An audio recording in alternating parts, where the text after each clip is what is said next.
Hey everyone, ever feel like your brain is just constantly buzzing, pulling you in a million different directions, making you feel perpetually busy but not really getting anywhere? I know I certainly do. Well, I just finished diving deep into this incredible book by Chris Bailey called Hyperfocus: How to Be More Productive in a World of Distraction.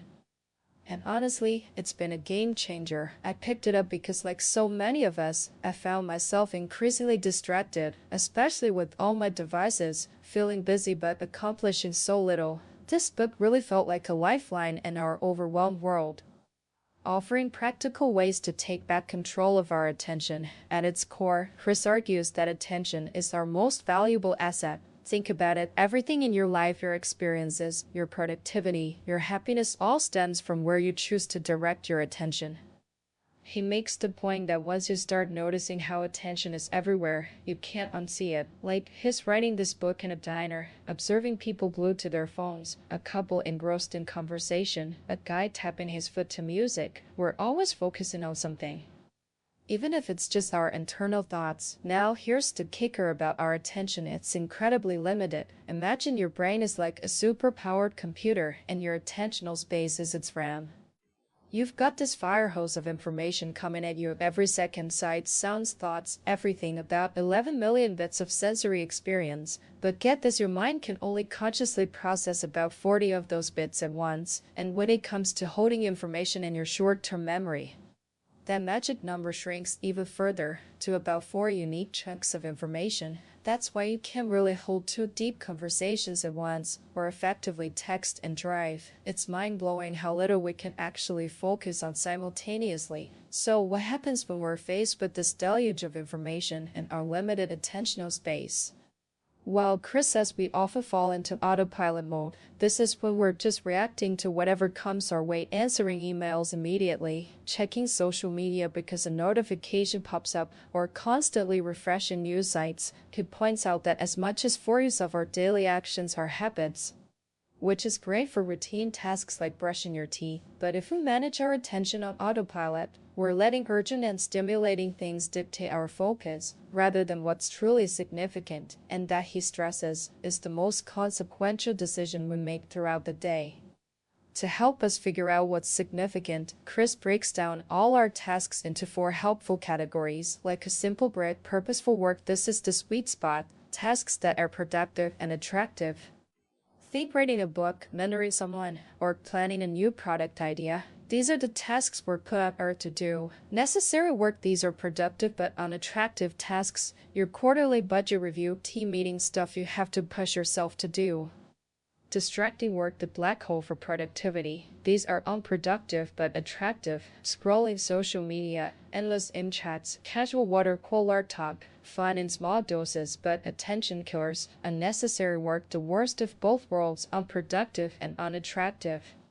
Rearranging papers on your desk just to feel busy. The goal, he says, is to spend more time in the purposeful and necessary quadrants, moving away from the distracting and unnecessary ones. When we're on autopilot, we fall prey to those unproductive tasks. So how do we get out of autopilot and into the good stuff? This is where the core concepts of the book come in: hyperfocus and scatterfocus. Hyperfocus is described as your brain's most productive mode. It's when you deliberately expand one task or object of attention to fill your entire attentional space, essentially shutting out everything else. Think about those days when you were completely engrossed in something, maybe writing a report or solving a tough problem, and hours flew by feeling like minutes. That's hyperfocus, and it can even lead to a flow state. Chris outlines 4 stages to entering hyperfocus. 1. Choose a productive or meaningful object of attention. This is about being intentional. 2. Eliminate as many external and internal distractions as you can. This is key because distractions are almost always more attractive than what we should be doing. 3. Focus on that chosen object for a predetermined amount of time. 4. Continually draw your focus back to that one object. Because let's be real, your mind will wander. A huge part of stage 1 is setting strong intentions. Chris recommends the rule of 3 at the start of each day. Pick the 3 most important things you want to accomplish. He also suggests identifying your most consequential tasks, those domino effect tasks that was done, set off a chain reaction of productivity. And here's a powerful tip: specific intentions are far more effective than vague ones. Instead of go to the gym, make it schedule and go to the gym on my lunch break. This makes action initiation almost automatic. Then there's the monumental task of taming distractions. This is where I really felt seen, because Chris says we work for an average of just 40 seconds in front of a computer before we're either distracted or interrupt ourselves. Can you believe it? And we interrupt ourselves even more often when apps like M are open every 35 seconds. Plus, it takes about 25 minutes to get back on track after an interruption, and we often get distracted again before we do. It's a massive productivity drain. So what does Chris do? He creates a distraction-free mode. For him, that means using a distraction blocking app on his computer, which requires a restart to override, putting his phone on Do Not Disturb and out of sight, and using noise-canceling headphones. He even deleted Facebook and checks email only once a day. He encourages us to audit our own distracting apps and websites. He also talks about reduced distraction mode for collaborative work, where you're still available but have tamed the biggest culprits. It's not just digital distractions either. He talks about minding your environment. Remember his jelly bean story? He's super susceptible to food temptation, so he modifies his environment to not keep unhealthy snacks around. He argues that placing tempting items in your environment, like your phone on the table during a meal, can be just as harmful to your focus as active interruptions. The cleaner and simpler your environment, the clearer your mind. And how do you build your capacity for hyperfocus? He suggests making your work harder. If tasks are too easy, your mind wanders more. He also highlights meditation and mindfulness as powerful tools to increase your working memory capacity, the size of your attentional space. By constantly bringing your attention back to your breath in meditation, you train your brain to have more control over its focus. He notes that a few weeks of meditation can increase working memory capacity by over 30. Now for the really exciting part. The other side of the coin, Hyperfocus.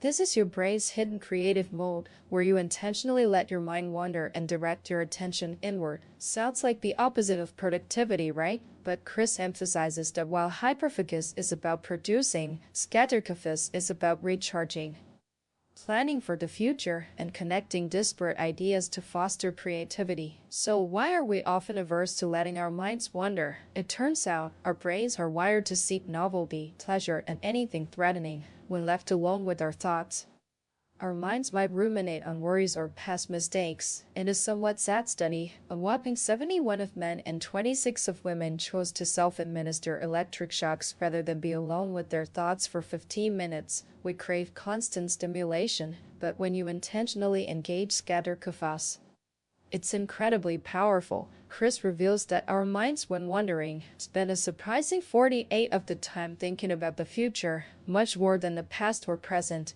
This is called our perspective bias, and it's what allows us to plan and act more intentionally. It's essentially our superpower for envisioning and shaping our future. Chris identifies 3 styles of Hyperfocus. 1. Capture mode. This is where you let your mind roam freely and just write down whatever ideas, tasks, or worries surface. It's great for emptying your open loops. 2.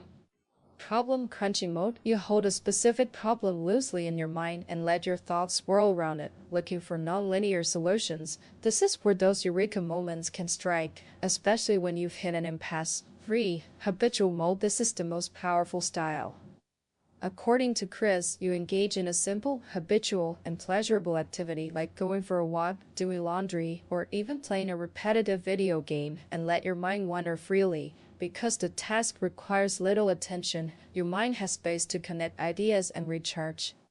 He notes that an elevated mood actually expands your attentional space, making these sessions even more fruitful. A huge concept related to Hyperfocus is the Zeigarnik effect. This is the psychological phenomenon where uncompleted tasks weigh more heavily on our minds than completed ones. So when you're stuck on a problem, your brain keeps it at the forefront, ready to connect any new experiences or wandering thoughts to it, leading to those amazing insights. Think of Archimedes in a bath or Newton with the apple. Even Einstein played the violin for hours to let his mind wander and connect ideas for his theories. And speaking of connecting ideas, Chris talks about collecting dots. These dots are pieces of information, experiences, and knowledge we gather. The more valuable dots we collect, and the more we cluster them, the more expert we become, and the more efficiently we use our attentional space. He stresses the importance of auditing the quality of information we consume. He breaks it down: useful, actionable, accurate, long shelf life, e.g., non-fiction books, online courses, balanced, useful, and entertaining, e.g., good novels, podcasts, documentaries.